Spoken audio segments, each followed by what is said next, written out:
Аяғымды жуа бергеннен аяғым ауырып жүр, аяққа масықтатып тартуды түсіндіріп беріңізші. Жақсы.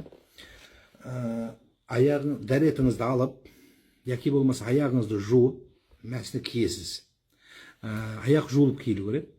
Мәсі кожаный болу керек, немесе өте қалың, арнайы да мәсі болу керек, общем, түсінікті, сол мәсіні киесіз болды. Кигеннен бастап, бірінші дәретіңіз бұзылған сәттен бастап, мәсінің үкімі 24 сағат ары қарай жүреді.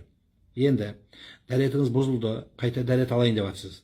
Дәрет алатын кезде бетіңізді, әдеттегідей дәреттің бәрін беті қолыңызды бәрін жуып келіп, аяққа келгенде қолыңызды сулайсыз. Мәсіні шешпестен, оң қолыңызбен оң аяғыңыздың мәсінің үстін сүртесіз. Сол қолмен сол аяқтың үстіне мәсін сүртесіз. Ары бері сүртудің керегі жоқ. Астын сүртіп, үстін сүртіп, тазалаудың керегі жоқ. Тек қана үстінен ғана бүйтіп 2 рет тартасыз, болды. Сонымен 1 рет мынамен мынаны тартасыз, сонымен аяқ жуылған есебіне өтеді.